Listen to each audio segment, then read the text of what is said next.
E o JP Morgan recomendou venda de ENGIE, que é uma das queridinhas do setor elétrico, mas ela tem alguns problemas que nós iremos comentar aqui e se faz sentido essa recomendação do JP Morgan. Primeiro ponto é que o JP Morgan estava com uma recomendação neutra para a ação, com preço-alvo de R$ 44.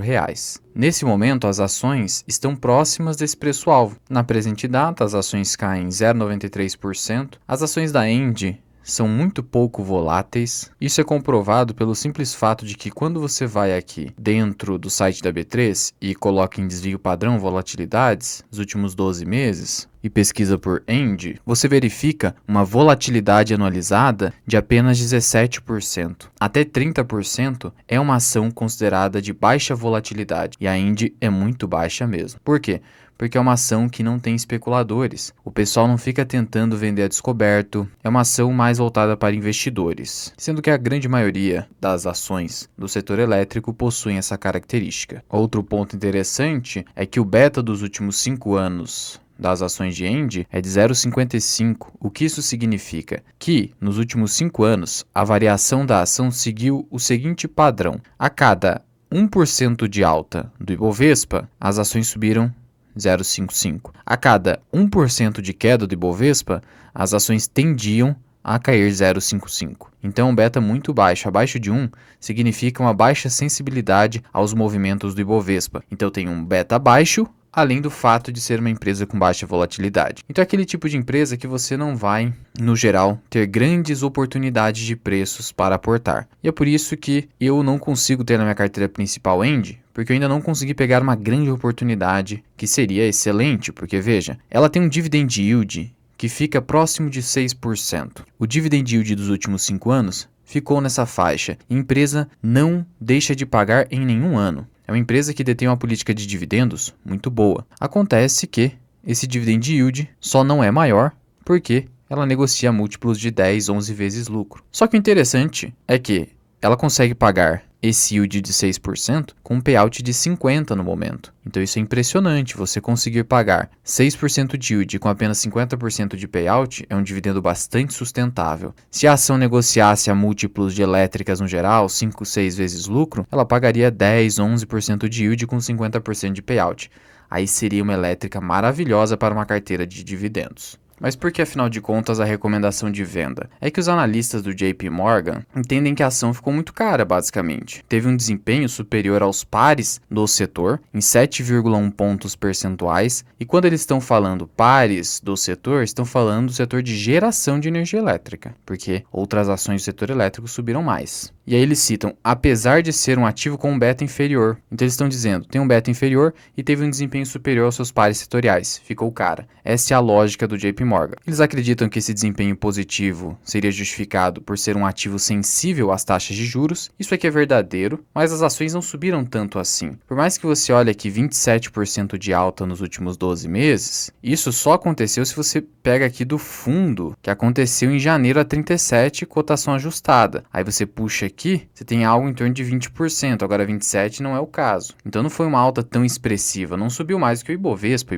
subiu 20%, então não teve um desempenho assim super incrível. Mas a sensibilidade à queda nas taxas de juros realmente reflete positivamente nas cotações. Por quê? Porque é uma empresa que, por estar no setor de geração, investe muito, tem um CAPEX relativamente elevado e para isso se utiliza de dívida. E ela tem uma relação dívida líquida sobre EBITDA atualmente de 2 vezes. Esse endividamento está acima da média da ENGIE, que fica em 1,55. Sendo assim, como a dívida é atrelada em grande parte ao CDI, isso faz com que queda no CDI gere um menor desembolso financeiro com juros, com despesas financeiras. Então o resultado financeiro fica menos pior e aí isso se reflete uma possibilidade de um lucro líquido maior. E aí o mercado coloca isso no preço. Só que o JP Morgan diz que há baixos fundamentos nesse setor, como por exemplo, baixos preços de energia, isso de fato vem acontecendo. E aqui é um ponto importante. Eu trouxe um vídeo para vocês no canal falando sobre isso, vou estar deixando aqui no card, mas sim, o setor de geração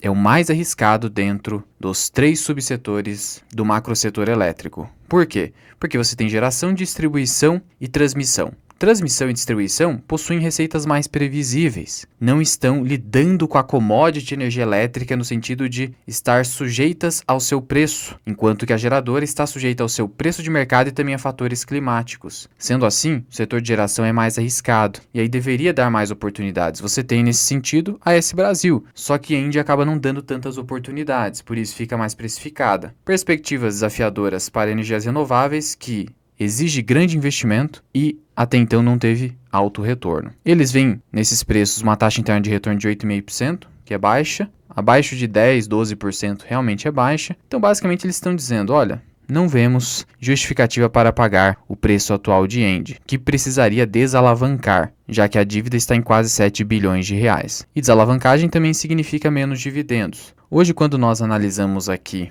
recomendações de analistas sobre a Engie, o que nós percebemos? Que dentre 3 analistas, temos 3 compras fortes, 2 compras normais, 5 manutenções e vendas 2 mais 1, venda forte. Então, basicamente, podemos dizer que o que prevalece é uma recomendação neutra, já que estamos aqui com 5 manutenções. Ou seja, o mercado entende que o preço-alvo da ação fica aí entre 43 a 45 reais. Não há, assim, grande upside. Mas, de novo, isso não significa que a empresa é ruim. Só significa que o mercado não vê grande potencial de valorização. E aí, quando nós olhamos aqui para as estimativas dos analistas, para quarto trimestre, nós vemos um LPA de 1,39, mais um LPA de 94 centavos por ação, já no primeiro trimestre de 2024, uma queda forte. Então, o quarto trimestre tende a ser muito bom, na visão dos analistas. 1,39 por ação, considerando um payout de 50% que ela vem pagando, isso daria aqui um yield de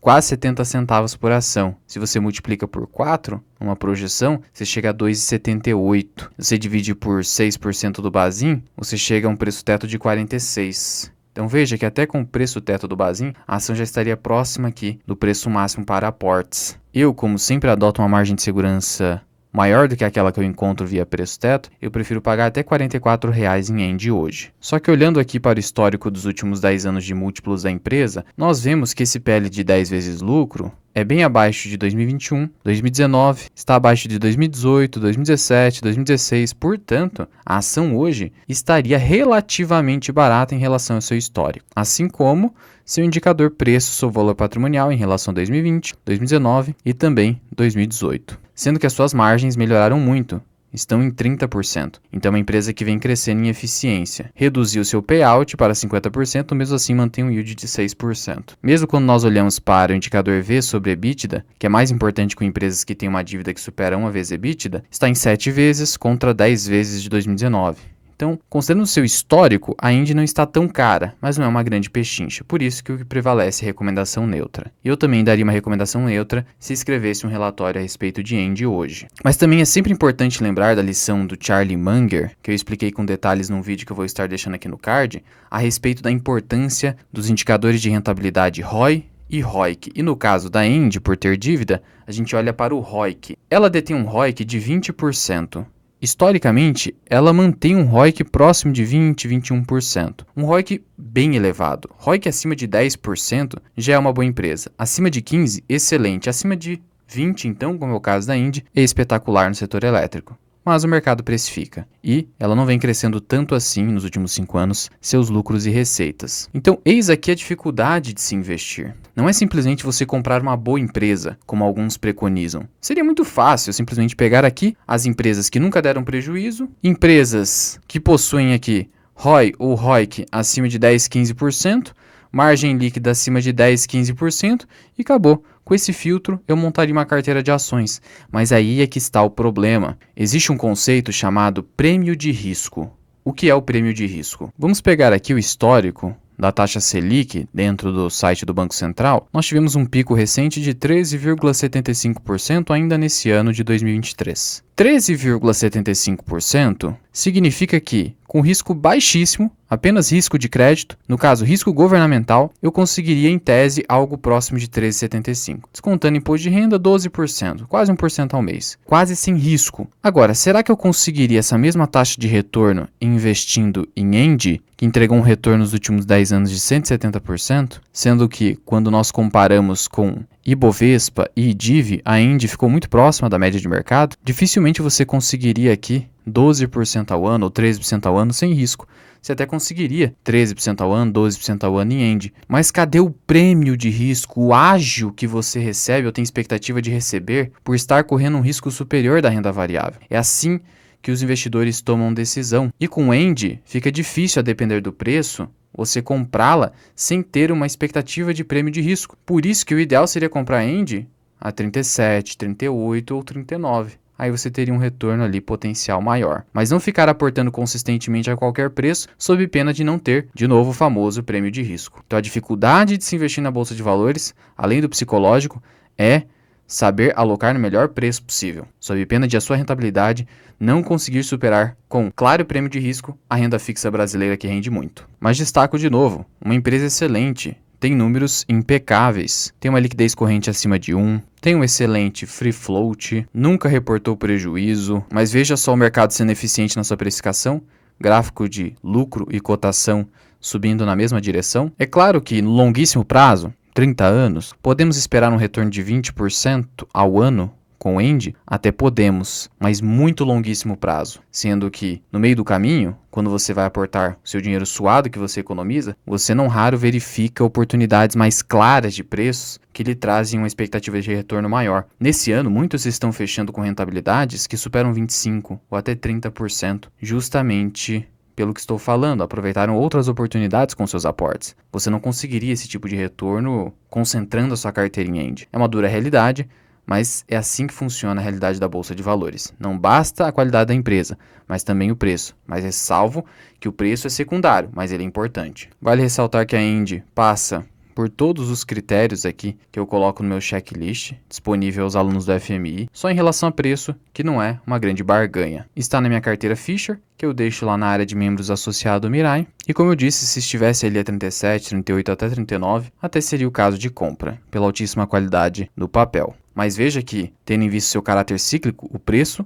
ainda se torna mais importante, mesmo com End. Não que a empresa seja cíclica, ela consegue manter uma rentabilidade adequada por muito tempo e as suas margens melhoraram, mas o setor é cíclico, o setor de geração. E o interessante em End também é que a sua saúde financeira é percebida pela evolução do seu rating, que em 2010 e 2011 estava em 2A. 2A+, em escala nacional, e permanece AAA desde 2012, mantendo uma saúde financeira adequada há mais de 10 anos. Sendo assim, fica bastante claro que, embora seja possível a quebra de qualquer empresa, com essa empresa não é nada provável uma quebra. Mas não basta, como eu disse, comprar aquela empresa que não vai quebrar. Muitos investidores, eles utilizam como critério de tomada de decisão o simples fato de que a empresa dificilmente quebraria. Mas esse não é o único critério, porque quando você fala de quebra, você simplesmente está falando, olha, eu não vou perder o meu capital investido. Mas quando você investe, você quer retorno, e a ação pode cair, seu retorno pode ser negativo, apesar de não ir a zero. Então não basta isso. É preciso ter uma perspectiva de retorno ao investidor que seja acima da média de mercado. Do contrário, faz sentido fazer stock picking? Sempre é isso que você tem que colocar na sua análise. Mas já comenta aqui embaixo o que você pensa de End, se você é investidor da empresa e se entende que essa recomendação de JP Morgan está adequada. Muito obrigado por ter ficado comigo até aqui. Eu sou o Luan, esse que é o canal Mirai Investing. Até o próximo vídeo. Fui.